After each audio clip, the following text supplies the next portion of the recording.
It is insanely alone. Hot, you guessed it. Hot. So today we're gonna be talking about the miner and some good cards to pair with it. Now, I know not all of you have the miner, okay? But you can replace the miner with, I would say the Lava Hound, but it's the same. More than likely, not many of you have it. You could replace it with the Giant. You could replace it with the Royal Giant. Probably, I guess you could replace it with the Golem. But the Golem's probably one of the last cards you'd replace it with. Because the Golem, is 8 elixir. I'm sure you knew that, but still. So the Golem's 8 elixir. The Giant is 5, which is a lot cheaper. What does it?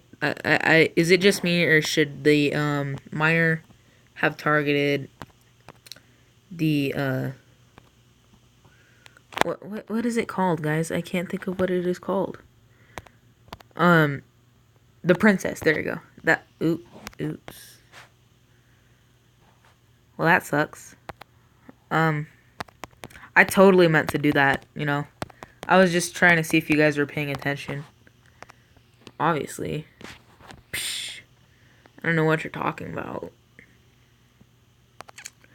No, but in all seriousness, there's a lot of cards you could pair the miner with, but tankier cards, those are probably the more likely suspects.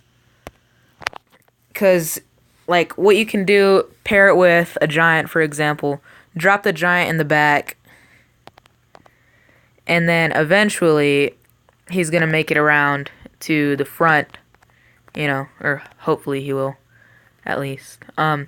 Eventually he'll make it to the front of your tower and protect your smaller troops. So you could do minions, minion horde,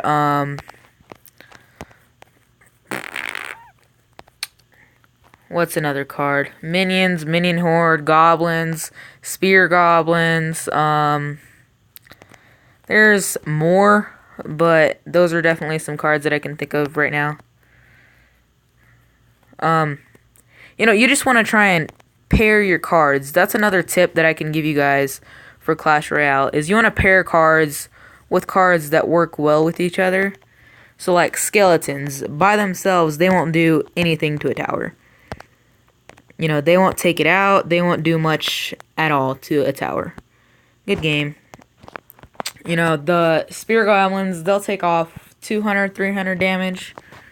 That's how much they'll do, roughly. Let me see, because they do 38 damage per second. So they do 50 damage per shot. Each goblin gets 1 shot, and then one of them dies, and then the other 2 get a shot, and then that one dies. So 6 shots, so roughly 300 damage. But with a knight in front of it, even they'll have a lot longer to shoot and chip away at the tower. This gives them a chance to do a lot more damage than they originally would. It's kind of like Giant Three Musketeers. That's something that a lot of people are running now. Because Three Musketeers don't exactly do that well by themselves. Because the thing about the Three Musketeers is, I'm sure you knew this, but the thing about the Three Musketeers is that they can be taken out by a fireball, So they're fairly easy to get rid of. Is it just me, or did that bomber just, like, freeze? I promise you that bomber just, like, froze. That was weird. I'm not complaining, because that stopped another shot, but still. So, that's some stuff that you want to do. Whenever you're trying to run, like, a really cheap deck, one thing that's really smart to do is, make sure you have a tank to run with. You know, so the Knight, that's a really, really cheap tank to use. Is it the best tank? Would I replace that for example, let's say the Giant? Yeah, I'd rather run the Giant than the Knight, but the Knight does well because the Knight can tank, you know? For its elixir cost, it is great. It is great for 3 elixir. I'll have to check the stats after this, but it has a pretty good amount of hit points if I'm thinking correctly. You know, it doesn't have as much as per se the Giant, but it's got hit points, you know, it can do some damage. So it's definitely worth it for 3 elixir, but perhaps that's just me. Perhaps I'm the only one that thinks that it's worth it, you know, but oh, I think I missed the wizard. Yep, I did. That sucks. So hit him with the oops, because, you know, I meant to hit the wizard on that.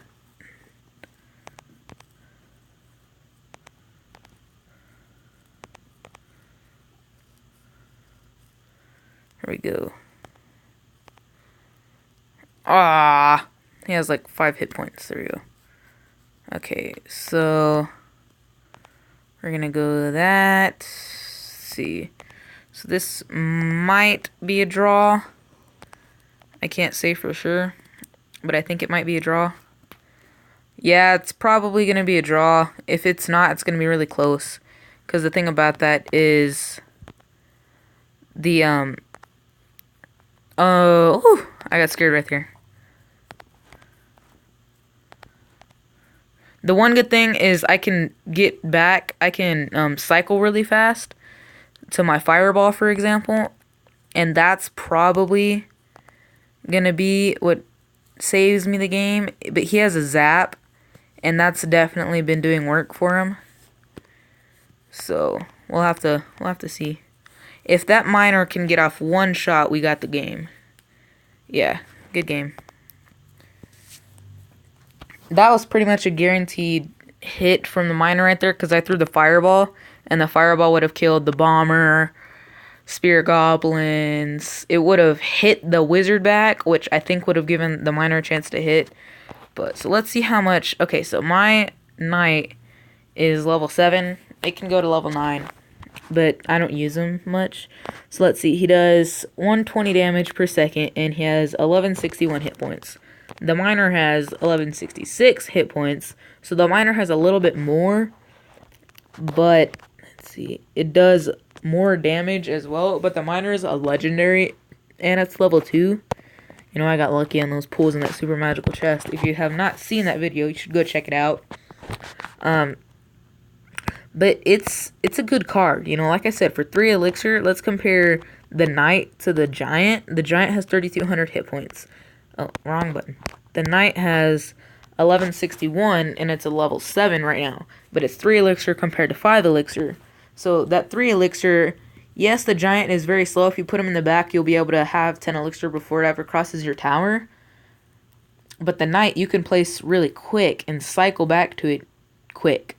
You know, it's just one of those things. You got to think more of what goes better with your deck. If your deck has a bunch of cheap troops and the Giant, if it has like these troops right now, these 4, the goblins, spear goblins, skeletons, minions, archers, mini P.E.K.K.A., anything like that, troops that don't have exactly very many hit points, you know, that's what I try and think of, because the skeletons, they get one-shotted by the tower. So if I put that miner down, those skeletons will get to the tower.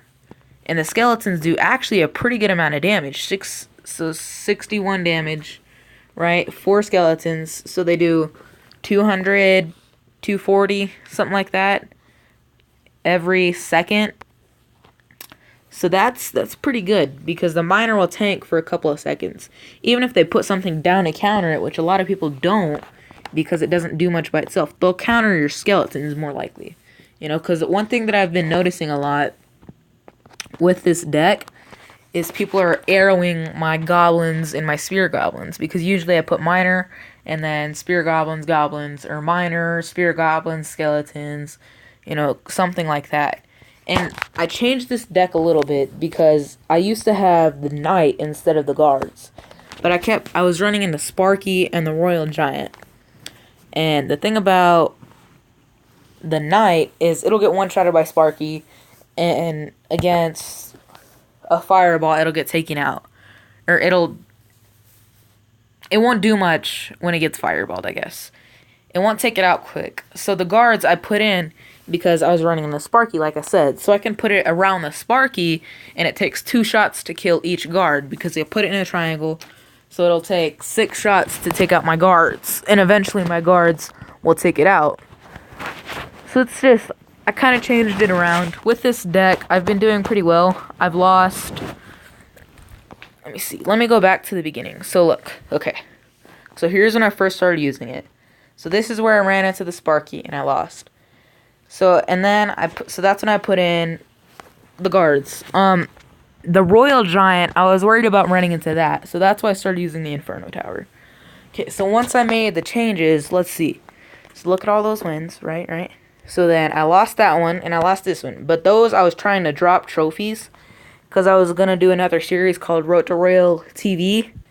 But I decided to scrap that, and then I lost this one. So I lost 2 battles. It's just, so the biggest tip I can give you for Clash Royale when it comes to decks is you want to choose cards that work together, that are better together. They're good by themselves, but then when you pair them with the other card, they're even better, you know? That's the best tip I can give you. This has been Insanely Alone. Peace.